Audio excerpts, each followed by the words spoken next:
Good morning dear students. आप सभी का पुनः स्वागत है। पिछली वीडियो में हमने गुप्तकालीन कला के अंतर्गत वास्तुकला का अध्ययन किया था और आज इस वीडियो में हम गुप्तकालीन कला के अंतर्गत संगीत कला, नाट्य कला, मूर्ति कला और मुद्रा निर्माण कला का अध्ययन करेंगे। संगीत कला, गुप्तकाल में संगीत कला में भी काफ़ी प्रगति हुई। सम्राट समुद्रगुप्त तथा उसके वंशज स्वयं ललित कलाओं के मर्मज्ञ, पारखी व उपासक थे। प्रयाग प्रशस्ति में संगीत विद्या को गांधर्व ललित कहा गया है और प्रयाग प्रशस्ति में समुद्रगुप्त को संगीत विद्या के ज्ञान में गंधर्व संगीताचार्य तुम्ब्रु और नारद से भी बढ़कर घोषित किया गया है। संगीत के प्रेम से प्रेरित होकर समुद्रगुप्त ने वीणा शैली के सिक्के प्रचलित किए थे, जिनमें वह है सामने की तरफ पर्यंक पर आसीन वीणा बजाता हुआ दिखाया गया है तथा पृष्ठभाग पर लक्ष्मी की मूर्ति अंकित है। ये सिक्के समुद्रगुप्त की संगीत मर्मज्ञता के प्रत्यक्ष प्रमाण हैं।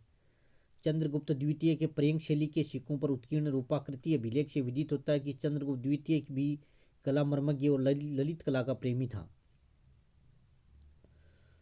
तो इस प्रकार हम देखते हैं कि इस काल में संगीत, नृत्य व लोकप्रिय कला थी।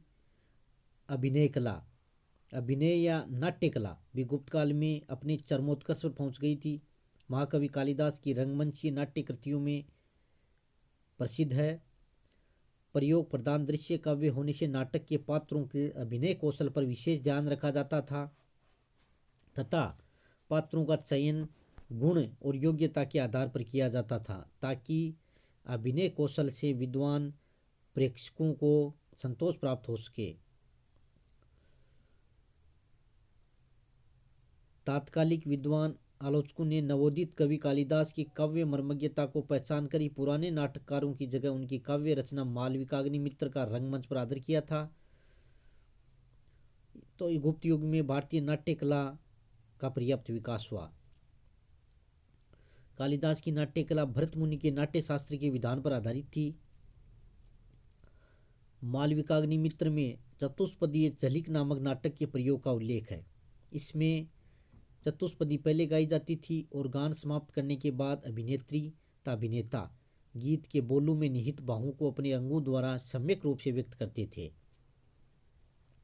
तो इस प्रकार हम देखते हैं कि अभिनय कला का भी पर्याप्त विकास उस समय हुआ था। मूर्तिकला, मूर्तिकला के क्षेत्र में भी गुप्त युग में काफ़ी विकास हुआ। गुप्त कला की मूर्तिकला विशुद्ध भारतीय मानी जाती है। गुप्त युगीन मूर्तिकला भावपूर्ण ओजस्विता, आध्यात्मिक प्रभावत्मकता, सहज प्राकृतिकता, अंग सौष्ठवता, कलात्मक सुंदरता तथा शिल्पीय कुशलता में अनोखी है। गुप्त युग में बनी सर्वाधिक मूर्तियां सारनाथ में प्राप्त हुई हैं। अतः ये अनुमान लगाया जाता है कि गुप्तों के समय सारनाथ मूर्ति निर्माण कला का प्रमुख केंद्र रहा होगा। सारनाथ में प्राप्त मूर्तियों में ब्रह्मा, बौद्ध और जैन प्रतिमाएं सम्मिलित हैं। इनमें सबसे अधिक संख्या बौद्ध मूर्तियों की है। कुमारगुप्त प्रथम के समय की एक बुद्ध प्रतिमा प्रयाग के समीप मनकुंवर से मिली है। यह मूर्ति अभय मुद्रा में सिंहासन पर आसीन है। सारनाथ की बुद्ध प्रतिमा ओजस्वी और भावपूर्ण है। बिहार में प्राप्त गुप्त युगीन मूर्तियों को डॉक्टर बनर्जी ने पाटलिपुत्र शैली का नाम दिया है। एरण में भगवान चतुर्भुज विष्णु की खड़ी प्रतिमा मिली है। देवगढ़ के विष्णु मंदिर में भगवान विष्णु शेषनाग के पर्यंक पर शयन करते दिखाए गए हैं।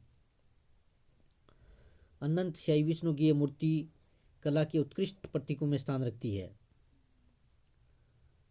पत्थर की मूर्तियों के अतिरिक्त इस काल में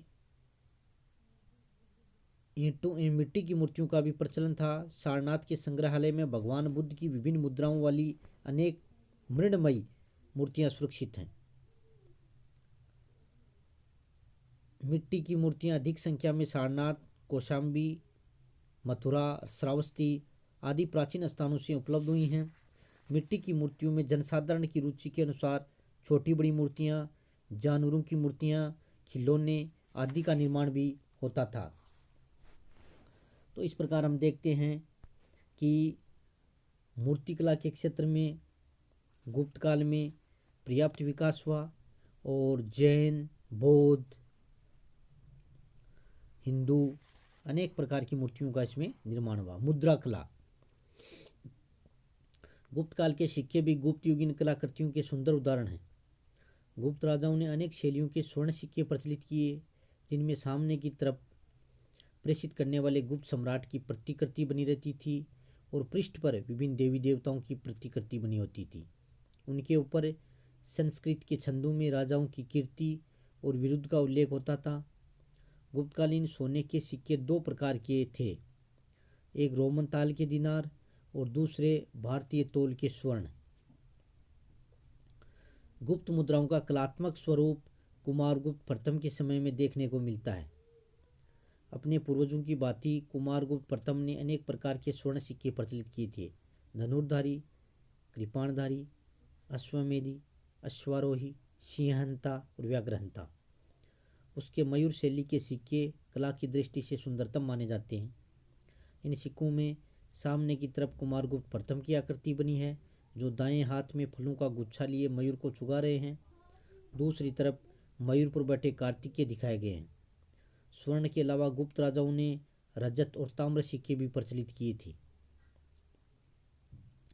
कुमारगुप्त प्रथम ने मध्य भारत के लिए रजत सिक्के प्रसिद्ध किए, जिन पर मयूर की आकृति है। स्कंदगुप्त ने भी गरुड़ वाले रजत सिक्के प्रेषित किए थे। गुप्त युगीन ताम्र सिक्के बहुत ही कम संख्या में प्राप्त हुए हैं। तांबे के सबसे अधिक सिक्के चंद्रगुप्त द्वितीय के मिले हैं। सभी के सिक्कों के अग्रभाग पर राजा की आकृति और पृष्ठ पर गरुड़ का खड़ा चित्र है। इस प्रकार हम देखते हैं कि गुप्त काल में कला के क्षेत्र में पर्याप्त विकास हुआ और कला के अंतर्गत वास्तुकला, संगीत कला, अभिनय कला और मूर्तिकला और मुद्रा कला, इन सभी क्षेत्र में प्रत्येक क्षेत्र में कला अपने